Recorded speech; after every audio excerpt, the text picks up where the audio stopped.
Islam is the correct guidance. Story by Mohammed Raj Abdullah.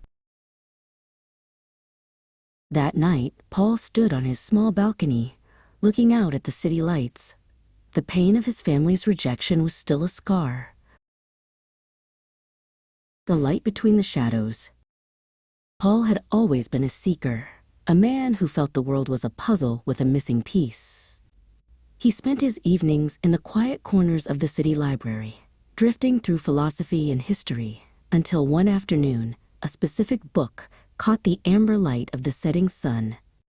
As he read the verses of the Quran, the restlessness that had followed him for years began to settle into a profound rhythmic peace. It wasn't a sudden lightning bolt, but a steady dawn, illuminating a path he finally recognized as home. After months of study and soul-searching, Paul visited the local mosque. The air was cool and smelled of faint sandalwood. There, he met Idris, a man with a gentle presence who listened to Paul's journey without judgment. When Paul finally spoke the words of the Shahada, declaring his faith, he felt a weight lift that he hadn't realized he was carrying. Idris placed a hand on his shoulder, welcoming him not just to a faith, but to a brotherhood. But the peace of the mosque felt far away when Paul sat across from his mother, Alara, at her kitchen table. The house was filled with the familiar sense of his childhood, but the air felt brittle.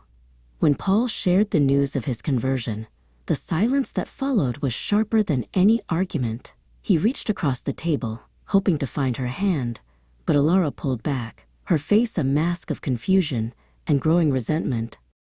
The days that followed were a blur of cold phone calls and unanswered messages. Finally, Alara stood by the front door of the family home, her silhouette sharp against the hallway light. She told him that his choice was a betrayal of everything they were, and until he found his senses, he was no longer welcome. The door clicked shut, a sound that echoed in the hollow of Paul's chest. Paul moved into a small, sparsely furnished apartment on the other side of town. The loneliness was a physical ache, a cold shadow that followed him from the kitchen to the window. He spent his nights on a small prayer rug, the only island of certainty in a sea of isolation. He missed the laughter of Sunday dinners and the easy belonging of his old life, wondering if the truth he had found was meant to be carried alone. Feeling the walls of his apartment closing in, Paul returned to the mosque and found Idris sitting in the courtyard. They sat together in the cool evening air, the sound of a small fountain bubbling nearby. Idris poured a cup of tea for Paul and listened as Paul spoke of the silence from his family. Idris didn't offer easy platitudes. Instead, he spoke of the strength found in trials and the family that is chosen through shared spirit. Idris encouraged Paul to volunteer at the community center's soup kitchen. It was there, amidst the steam of large pots and the clatter of ladles, that Paul met Zain.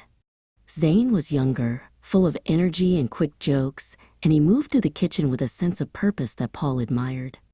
As they worked side by side chopping vegetables, the heavy silence that had haunted Paul began to break. Zain didn't just work with Paul, he integrated him into his life. He introduced Paul to his own boisterous circle of friends, men and women who had their own stories of struggle and finding their way. One evening, as the sun dipped below the horizon, Zain sat with Paul on a park bench, sharing a simple meal and talking about the future. For the first time since the door had shut at his mother's house, Paul felt the warmth of a brother's presence. A few weeks later, Paul was invited to a large community dinner. The hall was filled with people of all ages, the air thick with the smell of spices and the sound of overlapping conversations. Paul sat with Zain, sharing a large platter of food. He looked around the room and realized that while he had lost one home, he had been given the keys to another. He wasn't a guest here. He was part of the fabric. That night, Paul stood on his small balcony, looking out at the city lights. The pain of his family's rejection was still a scar, but it no longer throbbed with the same intensity. He felt a deep, resonant peace, a guidance that had led him through the storm to a shore he hadn't known existed. He was Paul, a man of faith, a friend, and a member of a community that saw him for who he truly was. He was finally, truly, home.